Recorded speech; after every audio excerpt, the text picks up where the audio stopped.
ਕੰਮ ਕਰਾਇਆ ਇੰਡਸਟਰੀ ਦੇ ਨੁਮਾਇੰਦਿਆਂ ਨੇ ਜੇ 8-10 ਬੰਦੇ ਗਏ ਆ ਜਿਵੇਂ ਤੁਸੀਂ ਆਪ ਦੱਸਿਆ ਤੇ ਕਿਉਂ ਆਪਣੇ ਧੜੱਲੇ ਦੀ ਫੋਟੋਆਂ ਜਿਹੜੀਆਂ ਹੈਗੀਆਂ ਕੀਤੀਆਂ ਜਾ ਰਹੀਆਂ ਕੀ ਇਹ UCPMA ਇਲੈਕਸ਼ਨਾਂ ਦੇ ਮੱਦੇਨਜ਼ਰ ਹੀ ਹੋਇਆ ਸਰ?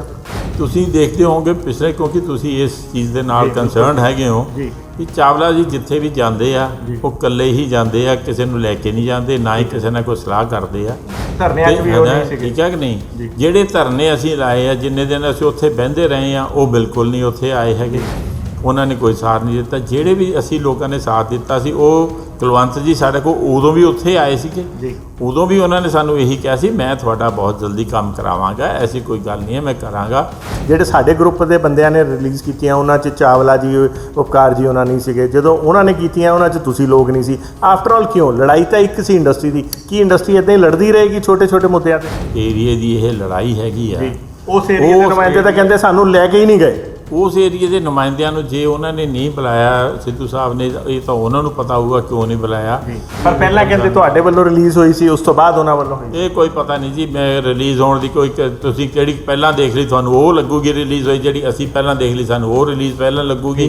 ਜਿਹੜਾ ਹੁਣ ਪ੍ਰਧਾਨ ਜੇ ਕਿਸੇ ਨੂੰ ਨਾਲ ਲੈ ਕੇ ਚੱਲੇ ਹੀ ਨਾ, ਇੱਕ ਪਹਿਲਾਂ ਗਰੁੱਪ ਆਇਆ ਉਹਦੇ ਨਾਲ ਨਹੀਂ ਚੱਲਿਆ, ਦੂਜਾ ਗਰੁੱਪ ਆਇਆ ਉਹਨੂੰ ਪ੍ਰਧਾਨ ਨੇ ਕਹਿਤਾ ਸੀ ਤੁਸੀਂ ਮੇਰੇ ਆਫਿਸ 'ਚ ਨਹੀਂ ਵੜ ਸਕਦੇ, ਜਿੱਥੇ ਕਿ ਇੱਕ ਆਫਿਸ ਦੇ ਵਿੱਚ ਪ੍ਰਧਾਨ ਦੀ, ਸੀਨੀਅਰ ਵਾਈਸ ਪ੍ਰੈਜ਼ੀਡੈਂਟ ਦੀ ਔਰ ਪਾਸਟ ਪ੍ਰੈਜ਼ੀਡੈਂਟ ਦੀ ਕੁਰਸੀ ਲੱਗੀ ਹੁੰਦੀ ਸੀਗੀ, ਉਦੋਂ ਸਾਰੀਆਂ ਕੁਰਸੀਆਂ ਚੱਕ ਕੇ ਇੱਕੋ ਹੀ ਕੁਰਸੀ ਲਾ ਦਿੱਤੀ ਗਈ ਤੇ ਬਾਕੀਆਂ ਦੇ ਸਾਰੇ ਆਫਿਸ। ਅੱਜ ਤੁਸੀਂ UCPMA ਜਾਓ, ਸਾਰੇ ਆਫਿਸ ਬੰਦ ਕੀਤੇ ਹੋਏ ਆ, ਸਾਰਿਆਂ ਨੂੰ ਤਾਲੇ ਲੱਗੇ ਹੋਏ ਆ। ਕਿਉਂ? ਜਦ ਕਿ ਉੱਥੇ ਪੂਰੀ ਚਹਿਲ ਪਹਿਲ ਰਹਿੰਦੀ ਸੀਗੀ, ਹਰ ਦਾ ਸਾਰਾ ਦਿਨ ਬੰਦੇ ਆਉਂਦੇ ਸੀ, ਆਪਣਾ ਕੰਮ ਕਰਾਉਂਦੇ ਸੀਗੇ। ਜਨਰਲ ਹਾਊਸ ਮੀਟਿੰਗ ਤੱਕ ਤਾਂ ਹੋਈਆਂ ਨਹੀਂ ਹੈਗੀਆਂ। ਸੁਦਾਮ ਹੁਸੈਨ ਹੀ ਬਣ ਜਾਏਗਾ ਕਿ ਜੋ ਮੈਂ ਕਹਾਂਗਾ ਉਹ ਹੋਏਗਾ, ਜਾਂ ਨਾਰਥ ਕੋਰੀਆ ਵਾਲਾ ਬਣ ਜਾਏਗਾ ਕਿ ਜੇ ਮੈਂ ਕਹਿਤਾ ਤਾਂ ਇੱਥੇ ਖੜ ਜਾਓ, ਨਹੀਂ ਮੈਂ ਕਿਹਾ ਤਾਂ ਬਾਹਰ ਨਿਕਲ ਜਾਓ, ਮਤਲਬ ਕੋਈ ਨਹੀਂ ਹੈ। ਪਰ ਇੱਥੇ ਹੁਣ ਜਿਹੜੀ ਆ ਪਿਛਲੇ 4 ਸਾਲਾਂ ਤੋਂ ਡਿਕਟੇਟਰਸ਼ਿਪ ਚੱਲ ਰਹੀ ਆ।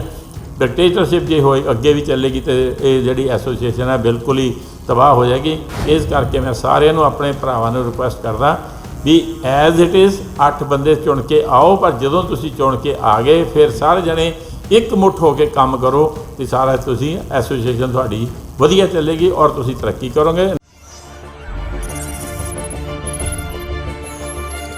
जनहितैषी TRP नहीं खरीदते, भरोसा जीते हैं हम।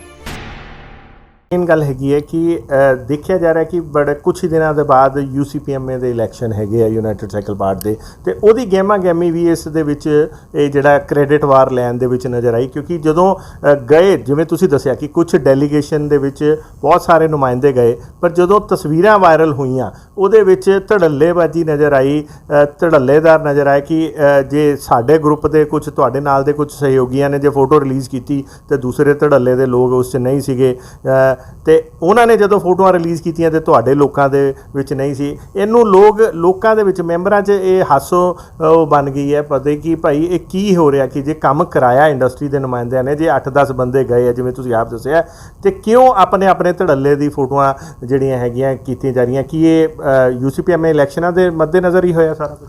ਦੇਖੋ, ਇੱਕ ਚੀਜ਼ ਸਾਹਮਣੇ ਤੁਹਾਨੂੰ ਸਾਰਿਆਂ ਨੂੰ ਪਤਾ ਹੈ ਬਈ ਇੱਕ ਤਾਂ ਪਹਿਲਾਂ ਜਿਹੜਾ ਨੇ ਜਿਹਨੂੰ ਉਹਨਾਂ ਨੇ ਬਣਾਇਆ ਉਹ ਗਏ, ਉਹਨਾਂ ਨੇ ਉਪਕਾਰ ਜੀ ਨੂੰ ਬੁਲਾਇਆ ਗਏ, ਉਹਨਾਂ ਨੇ ਚਾਵਲਾ ਜੀ ਨੂੰ ਕਿਹਾ ਉਹ ਗਏ।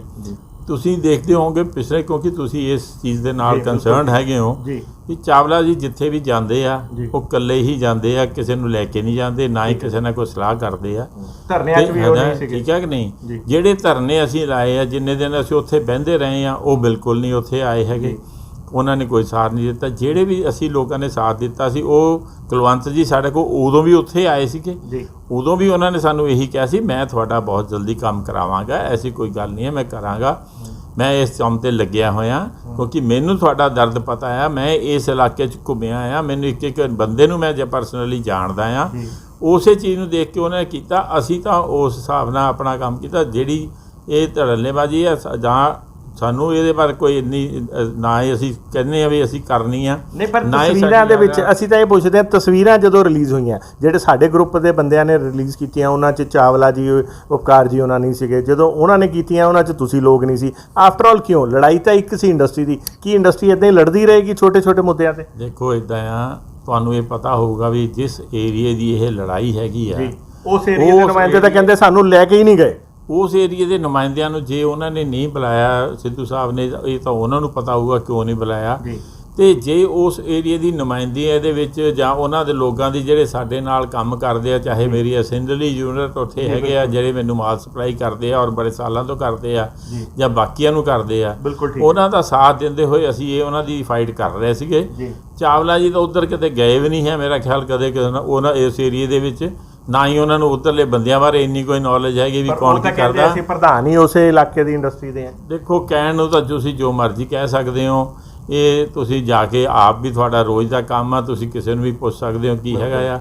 ਜੇ ਅਸੀਂ ਉਹਨਾਂ ਦੇ ਨਾਲ ਗਏ ਆ ਜਾਂ ਉਹ ਲੋਕ ਸਾਡੇ ਕੋਲ ਉੱਥੇ ਰੋਜ਼ ਆਉਂਦੇ ਸੀ, ਸਾਨੂੰ ਅਸੀਂ ਬਹਿੰਦੇ ਸੀ ਜਦੋਂ ਉੱਥੇ ਜਾ ਕੇ ਜਿੰਦਾਬਾਦ ਮੁਰਦਾਬਾਦ ਜਾ ਕਰਦੇ ਸੀਗੇ, ਤੇ ਉਹ ਸਾਡੇ ਕੋਲ ਆ ਕੇ ਬਹਿੰਦੇ ਸੀ, ਸਾਰੇ ਬੰਦੇ ਜਿਹੜੇ ਸੀ ਮਿਲ ਕੇ ਜਾਂਦੇ ਸੀ ਸਾਨੂੰ, ਜੀ ਤੁਸੀਂ ਸਾਡੀ ਇੰਡਸਟਰੀ ਦੀ ਬਾਂਹ ਫੜੀ ਹੋਈ ਹੈ, ਹਾਲੇ ਸਾਨੂੰ ਪਤਾ ਵੀ ਤੁਹਾਨੂੰ ਇਸ ਦੀ ਚੀਜ਼ ਦੀ ਲੋੜ ਕੋਈ ਨਹੀਂ ਹੈ, ਪਰ ਅਸੀਂ ਤੁਹਾਡੇ ਨਾਲ ਕੰਮ ਕਰਦੇ ਪਏ ਇਸ ਕਰਕੇ ਤੁਸੀਂ ਸਾਡੀ ਬਾਂਹ ਫੜ ਕੇ ਹੋ। ਅਸੀਂ ਉਸੇ ਬਾਂਹ ਫੜੀ ਹੋਈ ਨੂੰ ਜਿਹੜੀ ਅਸੀਂ ਆਪਣਾ ਕੰਮ ਕੀਤਾ ਆ। ਜਿਹੜੀ ਫੋਟੋ ਉਹਨਾਂ ਨੇ ਰਿਲੀਜ਼ ਕੀਤੀ, ਜੋ ਉਹਨਾਂ ਨੂੰ ਠੀਕ ਲੱਗਿਆ ਉਹਨਾਂ ਨੇ ਕਰਤਾ, ਜੋ ਸਾਨੂੰ ਠੀਕ, ਜਦੋਂ ਉਹਨਾਂ ਨੇ ਉੱਦਾਂ ਦਾ ਕੰਮ ਕੀਤਾ ਅਸੀਂ ਵੀ। ਪਰ ਪਹਿਲਾਂ ਕਹਿੰਦੇ ਤੁਹਾਡੇ ਵੱਲੋਂ ਰਿਲੀਜ਼ ਹੋਈ ਸੀ, ਉਸ ਤੋਂ ਬਾਅਦ ਉਹਨਾਂ ਵੱਲੋਂ ਹੋਈ? ਇਹ ਕੋਈ ਪਤਾ ਨਹੀਂ ਜੀ, ਮੈਂ ਰਿਲੀਜ਼ ਹੋਣ ਦੀ ਕੋਈ, ਤੁਸੀਂ ਜਿਹੜੀ ਪਹਿਲਾਂ ਦੇਖ ਲਈ ਤੁਹਾਨੂੰ ਉਹ ਲੱਗੂਗੀ ਰਿਲੀਜ਼ ਹੋਈ, ਜਿਹੜੀ ਅਸੀਂ ਪਹਿਲਾਂ ਦੇਖ ਲਈ ਸਾਨੂੰ ਉਹ ਰਿਲੀਜ਼ ਪਹਿਲਾਂ ਲੱਗੂਗੀ। ਠੀਕ ਹੈ। ਇੱਕ ਆਖਰੀ ਕੁਐਸਚਨ ਜੀ, ਯੂਨਾਈਟਿਡ ਸਾਈਕਲ ਪਾਰਟ ਦੇ ਜਿਹੜੇ ਇਲੈਕਸ਼ਨ ਹੈ ਸਿਰ ਤੇ ਬੈਠੇ ਹੈਗੇ ਆ, ਸਿੰਗਲ ਕਹਿ ਰਹੇ ਆ ਕਿ ਸਿੰਗਲ ਡੈਜ਼ਿਗਨੇਸ਼ਨ ਲਈ ਪ੍ਰਧਾਨਗੀ ਦੇ ਲਈ ਹੀ ਜਿਹੜਾ ਇਲੈਕਸ਼ਨ ਹੋਏਗਾ, ਉਹਦੇ ਬਾਰੇ ਕੀ ਕਹੋਗੇ? ਦੇਖੋ ਇਹ ਸੰਸਥਾ 58 56 57 ਸਾਲ ਹੋ ਗਏ ਇਹਨੂੰ ਬਣੀ ਨੂੰ। ਇਹ ਜਿਹੜੀ ਇੰਨੇ ਸਾਲਾਂ ਤੋਂ ਇਹ ਸੰਸਥਾ ਚੱਲਦੀ ਆਈ ਔਰ ਇੰਨੇ ਪ੍ਰਧਾਨ ਉਸ ਟਾਈਮ ਦੇ ਵਿੱਚ ਨਿਕਲ ਗਏ। ਪਹਿਲਾਂ ਤਾਂ 1 ਸਾਲ ਦਾ ਟਰਮ ਸੀ, ਫਿਰ 2 ਸਾਲ ਦਾ ਟਰਮ ਹੁੰਦਾ ਰਿਹਾ, ਔਰ ਤੁਸੀਂ ਦੇਖੋ ਉਸ ਟਾਈਮ 'ਚ ਕਿੰਨੇ ਪ੍ਰਧਾਨ ਆਏ ਹੋਣਗੇ, ਕਿੰਨੇ ਗਏ ਆ, ਸਾਰਿਆਂ ਨੂੰ ਪਿੱਛਾ। ਅੱਜ ਤੱਕ ਕਦੇ ਕਿਸੇ ਨੇ ਇਹ ਗੱਲ ਨਹੀਂ ਕੀਤੀ ਜਦੋਂ ਇੱਕ ਗਰੁੱਪ ਬਣ ਜਿੱਤ ਕੇ ਆਉਂਦਾ, ਉਹਦੇ 'ਚ ਚਾਹੇ 2 ਗਰੁੱਪਾਂ ਦੇ ਬੰਦਿਆਂ ਦੇ ਵਿੱਚੋਂ 2 4 6 ਇੱਦਾਂ ਜਿੱਦਾਂ ਮਰਜ਼ੀ ਗਰੁੱਪ ਆਵੇ, ਪਰ ਜਦੋਂ ਤੁਸੀਂ ਇੱਕ ਸੰਸਥਾ ਦੇ ਵਿੱਚ ਆ ਕੇ ਕੰਮ ਕਰਨ ਲੱਗ ਜਾਣਾ, ਉੱਥੋਂ ਤੁਹਾਨੂੰ ਨਾ ਤਾਂ ਕੋਈ ਪੇ ਮਿਲਣੀ ਆ, ਨਾ ਹੀ ਤੁਹਾਨੂੰ ਕੋਈ ਮਨੀ ਵਾਈਜ਼ ਕੋਈ ਕਹਿ ਦੇ ਵੀ ਸਾਨੂੰ ਬਹੁਤ ਬੈਨੀਫਿਟ ਉੱਥੋਂ ਹੋਣਾ ਆ। ਇਹ ਤਾਂ ਸੈਲਫਲੈਸ ਸਰਵਿਸ ਹੈਗੀ ਆ ਫॉर ਇੰਡਸਟਰੀ, ਤਾਂ ਕਿ ਸਾਡੀ ਇੰਡਸਟਰੀ ਜਿਹੜੀ ਆ ਉਹ ਚੱਲਦੀ ਰਹੇ, ਆਪਣੀ ਬਚਦੀ ਰਹੇ। ਜੇ ਕੋਈ ਸਾਡੀਆਂ ਪ੍ਰੋਬਲਮਸ ਹੈ, ਅਸੀਂ ਸਰਕਾਰ ਨੂੰ, ਇਹ ਨੁਮਾਇੰਦਿਆਂ ਨੂੰ ਕਹਿੰਦੇ ਆ ਵੀ ਤੁਸੀਂ ਜਾ ਕੇ ਸਰਕਾਰ ਦੇ ਨਾਲ ਗੱਲ ਕਰੋ ਤੇ ਸਾਡੀ ਜਿਹੜੀ ਇੰਡਸਟਰੀ ਦੀ ਪ੍ਰੋਬਲਮ ਆ ਸੋਲਵ ਕਰੋ। ਜਿਹੜਾ ਹੁਣ ਪ੍ਰਧਾਨ ਜੇ ਕਿਸੇ ਨੂੰ ਨਾਲ ਲੈ ਕੇ ਚੱਲੇ ਹੀ ਨਾ, ਇੱਕ ਪਹਿਲਾਂ ਗਰੁੱਪ ਆਇਆ ਉਹਦੇ ਨਾਲ ਨਹੀਂ ਚੱਲਿਆ, ਦੂਜਾ ਗਰੁੱਪ ਆਇਆ ਉਹਨੂੰ ਪ੍ਰਧਾਨ ਨੇ ਕਹਿਤਾ ਸੀ ਤੁਸੀਂ ਮੇਰੇ ਆਫਿਸ 'ਚ ਨਹੀਂ ਵੜ ਸਕਦੇ, ਜਿੱਥੇ ਕਿ ਇੱਕ ਆਫਿਸ ਦੇ ਵਿੱਚ ਪ੍ਰਧਾਨ ਦੀ, ਸੀਨੀਅਰ ਵਾਈਸ ਪ੍ਰੈਜ਼ੀਡੈਂਟ ਦੀ ਔਰ ਪਾਸਟ ਪ੍ਰੈਜ਼ੀਡੈਂਟ ਦੀ ਕੁਰਸੀ ਲੱਗੀ ਹੁੰਦੀ ਸੀਗੀ, ਉੱਥੋਂ ਸਾਰੀਆਂ ਕੁਰਸੀਆਂ ਚੱਕ ਕੇ ਇੱਕੋ ਹੀ ਕੁਰਸੀ ਲਾ ਦਿੱਤੀ ਗਈ ਤੇ ਬਾਕੀਆਂ ਦੇ ਸਾਰੇ ਆਫਿਸ। ਅੱਜ ਤੁਸੀਂ UCM ਜਾਓ, ਸਾਰੇ ਆਫਿਸ ਬੰਦ ਕੀਤੇ ਹੋਏ ਆ, ਸਾਰਿਆਂ ਨੂੰ ਤਾਲੇ ਲੱਗੇ ਹੋਏ ਆ।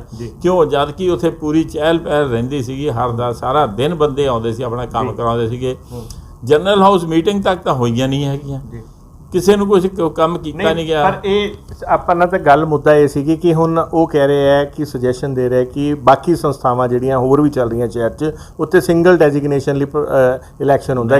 ਮੈਂ ਤੁਹਾਨੂੰ ਇੱਕ ਗੱਲ ਕਹਾਂ, ਹਰ ਸੰਸਥਾ ਦਾ, ਹਰ ਇੰਸਟੀਚਿਊਟ ਦਾ ਇੱਕ ਸੰਵਿਧਾਨ ਬਣਿਆ ਹੁੰਦਾ, ਉਹ ਸੰਵਿਧਾਨ ਦੇ ਹਿਸਾਬ ਨਾਲ ਉਹ ਇੰਸਟੀਚਿਊਟ ਚੱਲਦਾ ਹੁੰਦਾ। ਤੇ ਜੇ ਅੱਜ ਪ੍ਰੈਜ਼ੀਡੈਂਟ ਰੂਲ ਹੀ ਲਾਉਣਾ ਹੁੰਦਾ ਤੇ ਫਿਰ ਸਰਕਾਰਾਂ ਚੁਣਨ ਦੀ ਲੋੜ ਕੀ ਪਵੇ ਫਿਰ? ਠੀਕ ਹੈ, ਜੇ ਪ੍ਰੈਜ਼ੀਡੈਂਟ ਰੂਲ ਹੀ ਲਾਉਣਾ, ਜੇ ਜਦ ਸਰਕਾਰਾਂ ਚੁਣੀਆਂ ਜਾਂਦੀਆਂ ਤੇ ਉਹਦੇ ਵਿੱਚ ਆਪੋਜੀਸ਼ਨ ਵੀ ਹੁੰਦੀ ਹੈ, ਦੂਜੇ ਵੀ ਹੁੰਦੇ ਆ, ਕੰਮ ਕਰਨ ਵਾਲੇ ਵੀ ਹੁੰਦੇ ਆ, ਸਾਰੇ ਸਾਂਝੇ ਮਿਲ ਕੇ ਕੰਮ ਕਰਦੇ ਆ। ਇਹ ਸਾਡਾ ਸੰਵਿਧਾਨ ਜਿਹੜਾ ਬਣਿਆ ਆ, ਇਹ ਸੰਵਿਧਾਨ ਦੇ ਵਿੱਚ 8 ਬੰਦਿਆਂ ਦੀ ਪ੍ਰੋਵੀਜ਼ਨ ਹੈਗੀ ਆ। ਜੇ ਇੱਥੇ ਇੱਕ ਬੰਦਾ ਆਏਗਾ, ਜਿਹੜਾ 8 ਬੰਦੇ ਚੁਣ ਕੇ ਆਏ ਉਹਨਾਂ ਨਾਲ ਕੰਮ ਨਹੀਂ ਕਰ ਸਕਦਾ, ਫਿਰ ਜਦੋਂ ਇਕੱਲਾ ਹੀ ਚੁਣ ਕੇ ਆਏਗਾ ਫਿਰ ਤੁਸੀਂ ਵੈਲਨ ਇਮੈਜਨ ਕਰ ਸਕਦੇ ਹੋ ਵੀ ਫਿਰ ਤਾਂ ਸੁਦਾਮ ਹੁਸੈਨ ਹੀ ਬਣ ਜਾਏਗਾ ਕਿ ਜੋ ਮੈਂ ਕਹਾਂਗਾ ਉਹ ਹੋਏਗਾ, ਜਾਂ ਨਾਰਥ ਕੋਰੀਆ ਵਾਲਾ ਬਣ ਜਾਏਗਾ ਕਿ ਜੇ ਮੈਂ ਕਹਿਤਾ ਤਾਂ ਇੱਥੇ ਖੜ ਜਾਓ, ਨਹੀਂ ਮੈਂ ਕਿਹਾ ਤਾਂ ਬਾਹਰ ਨਿਕਲ ਜਾਓ, ਮਤਲਬ ਕੋਈ ਨਹੀਂ ਹੈ। ਅੱਜ ਤੁਸੀਂ ਸਾਰਾ ਸਾਡੇ UCPM ਦੇ ਵਿੱਚ ਜਾ ਕੇ ਦੇਖ ਹੀ ਸਕਦੇ ਹੋ, ਤੁਹਾਨੂੰ ਪਤਾ ਹੀ ਆ ਕੀ ਹੋ ਰਿਹਾ ਕੀ ਨਹੀਂ ਹੋ ਰਿਹਾ। ਇੱਥੇ 8 ਬੰਦੇ ਹੀ ਚੁਣ ਕੇ ਆਉਣ, ਸਾਰੇ ਜਣੇ ਆਉਣ। ਪਰ ਇੱਕ ਮੈਂ ਸਾਰਿਆਂ ਨੂੰ ਸੁਜੈਸ਼ਨ ਇੱਕੋ ਹੀ ਆਪਣੇ ਵੱਲੋਂ ਐਜ਼ ਏ, ਕਿਉਂਕਿ ਮੇਰੇ ਫਾਦਰ ਸਾਹਿਬ ਨੇ ਇਸ ਐਸੋਸੀਏਸ਼ਨ ਨੂੰ ਬਣਾਉਣ ਦੇ ਵਿੱਚ ਆਪਣਾ ਖੂਨਦਾਨ ਲਾਇਆ ਸੀ, ਉਹਨਾਂ ਦੀ ਹੀ ਮਿਹਨਤ ਸੀ। ਉਸ ਵੇਲੇ ਇੰਨੀਆਂ ਐਸੋਸੀਏਸ਼ਨਾਂ ਨੂੰ ਇਕੱਠੀਆਂ ਕਰਕੇ ਜਿਹੜੀਆਂ ਛੋਟੀਆਂ ਬਣੀਆਂ ਸੀ, ਕਿਸੇ ਦੇ 10 ਮੈਂਬਰ ਸੀ, ਕਿਸੇ ਦੇ 15 ਸੀ, ਕਿਸੇ ਦੇ 20 ਸੀ, ਤਾਂ ਹੀ ਇਹਦਾ ਨਾਂ United cycle parts and manufacturers association ਰੱਖਿਆ ਗਿਆ ਸੀਗਾ। ਇਸ ਐਸੋਸੀਏਸ਼ਨ ਦੇ ਵਿੱਚ ਸਾਰੇ ਜਣੇ ਮਿਲ ਕੇ ਕੰਮ ਕਰਨ। ਜਿੱਦਣ ਤੁਸੀਂ ਜਿੱਤ ਕੇ ਆ ਜਾਓ, ਕੋਈ ਪ੍ਰਧਾਨ ਹੋਵੇ, ਕੋਈ ਸੈਕਟਰੀ ਹੋਵੇ, ਕੋਈ ਮੈਂਬਰ ਹੋਣ, ਸਾਰੇ ਜਣੇ ਇੱਕੋ ਜਿਹਾ ਕੰਮ ਕਰੋ, ਮਿਲ ਕੇ ਕੰਮ ਕਰੋ। ਆਪਾਂ ਸੰਸਥਾ ਵਾਸਤੇ ਕੰਮ ਕਰਨਾ, ਨਾ ਕਿ ਕਿਸੇ ਇੰਡੀਵਿਜੂਅਲ ਵਾਸਤੇ ਕੰਮ ਕਰਨਾ, ਜਾਂ ਮੈਂ ਆਪਣੇ ਬੈਨੀਫਿਟ ਕੰਮ ਵਾਸਤੇ ਕਰਨਾ, ਜਾਂ ਸਾਰੀ ਇੰਡਸਟਰੀ ਵਾਸਤੇ ਮਿਲ ਕੇ ਕੰਮ ਕਰਨਾ। ਸਾਡੀਆਂ ਪਹਿਲੇ ਜਿਹੜੇ ਸਾਡੇ ਬਜ਼ੁਰਗ ਗਏ ਨੇ ਉਹ ਸਾਰੇ ਇੱਦਾਂ ਹੀ ਕੰਮ ਕਰਦੇ ਰਹੇ ਨੇ, ਔਰ ਉਦੋਂ ਵੀ ਆਪੋਜੀਸ਼ਨ ਦੀ ਕਦੇ ਕਿਸੇ ਐਸ ਕੰਪਨੀ ਕਦੇ ਦੂਸਰੇ ਗਰੁੱਪ ਦੀ ਆਉਂਦੇ ਰਹੇ ਆ, ਔਰ ਫਿਰ ਵੀ ਮੁੜ ਕੇ ਜਦੋਂ ਜਾਂਦੇ ਸੀ, ਜਦੋਂ ਕਿਤੇ ਲੋੜ ਪੈਂਦੀ ਸੀ, ਜੇ ਆਪੋਜੀਸ਼ਨ ਵਾਲੇ ਹੁੰਦੇ ਸੀ ਉਹ ਕਹਿੰਦੇ ਸੀ ਨਹੀਂ ਜੀ ਤੁਸੀਂ 2-3 ਜਣੇ ਸੀਨੀਅਰ ਹੈਗੇ ਹੋ, ਤੁਸੀਂ ਸਾਡੇ ਨਾਲ ਚੱਲੋ, ਤਾਂ ਹੀ ਆਪਣੀ ਉੱਥੇ ਗੱਲ ਸੁਣੀ ਜਾਣੀ ਆ। ਤੇ ਜਦੋਂ ਦੂਜੀ ਪਾਰੀ ਆ ਜਾਂਦੀ ਸੀ ਉਹ ਕਹਿੰਦੇ ਸੀ ਅਸੀਂ ਚੱਲੇ ਹਾਂ, ਤੁਸੀਂ ਵੀ ਸਾਡੇ ਨਾਲ ਸੀਨੀਅਰ ਹੋ, ਤੁਸੀਂ ਵੀ ਚੱਲੋ, ਤੁਸੀਂ ਪਾਸ ਪ੍ਰੈਜ਼ੀਡੈਂਟ ਰਹਿ ਚੁੱਕੇ ਹੋ, ਤੁਸੀਂ ਨਾਲ ਚੱਲੋ। ਟੀਮ ਜਿਹੜੀ ਮਰਜ਼ੀ ਆਵੇ ਲੇਕਿਨ ਮਿਲ ਕੇ ਕੰਮ ਹੁੰਦਾ, ਮਿਲ ਕੇ ਕੰਮ ਕਰੋਗੇ ਤਾਂ ਹੀ ਤੁਸੀਂ ਅੱਗੇ ਜਾ ਕੇ ਤਰੱਕੀ ਕਰ ਸਕਦੇ ਹੋ, ਤਾਂ ਹੀ ਤੁਹਾਡੀ ਗੱਲ ਸੁਣੀ ਜਾ ਸਕਦੀ ਹੈ। ਪਰ ਇੱਥੇ ਹੁਣ ਜਿਹੜੀ ਆ ਪਿਛਲੇ 4 ਸਾਲਾਂ ਤੋਂ ਡਿਕਟੇਟਰਸ਼ਿਪ ਚੱਲ ਰਹੀ ਆ। ਡਿਕਟੇਟਰਸ਼ਿਪ ਜੇ ਹੋਏ ਅੱਗੇ ਵੀ ਚੱਲੇਗੀ ਤੇ ਇਹ ਜਿਹੜੀ ਐਸੋਸੀਏਸ਼ਨ ਹੈ ਬਿਲਕੁਲ ਹੀ ਤਬਾਹ ਹੋ ਜਾਏਗੀ। ਇਸ ਕਰਕੇ ਮੈਂ ਸਾਰਿਆਂ ਨੂੰ, ਆਪਣੇ ਭਰਾਵਾਂ ਨੂੰ ਰਿਕੁਐਸਟ ਕਰਦਾ ਵੀ ਐਜ਼ ਇਟ ਇਜ਼ 8 ਬੰਦੇ ਚੁਣ ਕੇ ਆਓ, ਪਰ ਜਦੋਂ ਤੁਸੀਂ ਚੁਣ ਕੇ ਆ ਗਏ ਫਿਰ ਸਾਰੇ ਜਣੇ ਇੱਕ ਮੁੱਠ ਹੋ ਕੇ ਕੰਮ ਕਰੋ ਤੇ ਸਾਰਾ ਤੁਸੀਂ ਐਸੋਸੀਏਸ਼ਨ ਤੁਹਾਡੀ ਵਧੀਆ ਚੱਲੇਗੀ ਔਰ ਤੁਸੀਂ ਤਰੱਕੀ ਕਰੋਗੇ। ਆਖਰੀ ਕੁਐਸਚਨ, ਪਿਛਲੀ ਵਾਰ ਤੁਸੀਂ ਪ੍ਰਧਾਨਗੀ ਦੀ ਇਲੈਕਸ਼ਨ ਲੜੇ ਸੀ, ਕੀ ਇਸ ਵਾਰ ਵੀ ਲੜੋਗੇ? ਨਹੀਂ, ਮੈਂ ਆਪਣੇ ਆਪ ਨੂੰ ਇਸ ਇਲੈਕਸ਼ਨ ਦੇ ਵਿੱਚ ਨਹੀਂ ਲਿਆ ਰਿਹਾ ਜੀ। ਠੀਕ ਹੈ, ਮੈਂ ਆਪਣੇ ਧੜੇ ਦੇ ਨਾਲ ਜ਼ਰੂਰ ਖੜਾ ਹਾਂ, ਪਰ ਫਿਰ ਕਿਹਨੂੰ ਕੈਂਡੀਡੇਟ ਬਣਾਇਆ ਜਾ ਰਿਹਾ? ਇਹ ਹਾਲੇ ਸਾਡੇ ਧੜੇ ਦੀ ਤਾਂ ਮੀਟਿੰਗ ਹੋਏਗੀ, ਉਹਦੇ ਵਿੱਚ ਅਸੀਂ ਬੈਠ ਕੇ ਡਿਸਾਈਡ ਕਰਾਂਗੇ ਕਿ ਕਿਹਨੂੰ ਬਣਾਉਣਾ। ਜੋ ਵਿਸ਼ਵਕਰਮਾ ਜੀ ਦਾ ਨਾਮ ਬੜਾ ਉਛਲ ਕੇ ਸਾਹਮਣੇ ਆ ਰਿਹਾ ਹੈ, ਕੀ ਵਿਚਾਰ ਕੀਤਾ ਜਾ ਰਿਹਾ? ਨਾਮ ਤਾਂ ਪੇਪਰਾਂ ਦੇ ਵਿੱਚ ਕਈ ਬੰਦਿਆਂ ਦੇ ਆਈ ਜਾਂਦੇ ਆ, ਇਹ ਸਾਰੇ ਜਣੇ ਕਰੀ ਜਾਂਦੇ, ਇੱਦਾਂ ਨਹੀਂ ਹੈ। ਜੋ ਸਾਡਾ ਧੜਾ ਜਦੋਂ ਸਾਰੇ ਜਣੇ ਬੈਠਣਗੇ, ਜਿਹਨੂੰ ਵੀ ਇਹ ਜ਼ਿੰਮੇਵਾਰੀ ਲਾਈ ਜਾਏਗੀ ਉਹ ਜ਼ਿੰਮੇਵਾਰੀ ਨਿਭਾਏਗਾ ਔਰ ਬਾਕੀ ਸਾਰੇ ਜਣੇ ਉਹਨਾਂ ਦਾ ਸਾਥ ਦੇਣਗੇ। Thank you. ਸੋ ਦੋਸਤੋ, ਇਹ ਸੀਗੇ ਸਾਡੇ ਨਾਲ ਅਵਤਾਰ ਸਿੰਘ ਭੋਗਲ ਜੀ। ਇਹਨਾਂ ਨੇ ਬੜੇ ਚੰਗੇ ਨਸੀਹਤ ਵੀ ਦਿੱਤੀ ਔਰ ਬੜੀਆਂ ਚੰਗੀਆਂ ਗੱਲਾਂ ਵੀ ਕੀਤੀਆਂ ਹੈ, ਫਿਰ ਚਾਹੇ ਉਹ ਮਿਕਸਲੈਂਡ ਯੂਜ਼ ਇਲਾਕੇ ਦੇ ਐਕਸਟੈਂਸ਼ਨ ਨੂੰ ਲੈ ਕੇ ਹੋਵੇ ਜਾਂ ਇਲੈਕਸ਼ਨਾਂ ਨੂੰ ਲੈ ਕੇ। ਦੇਖਦੇ ਰਹੋ, ਬਨੇ ਰਹੋ ਜਨ ਹਿਤੈਸ਼ੀ। ਧੰਨਵਾਦ।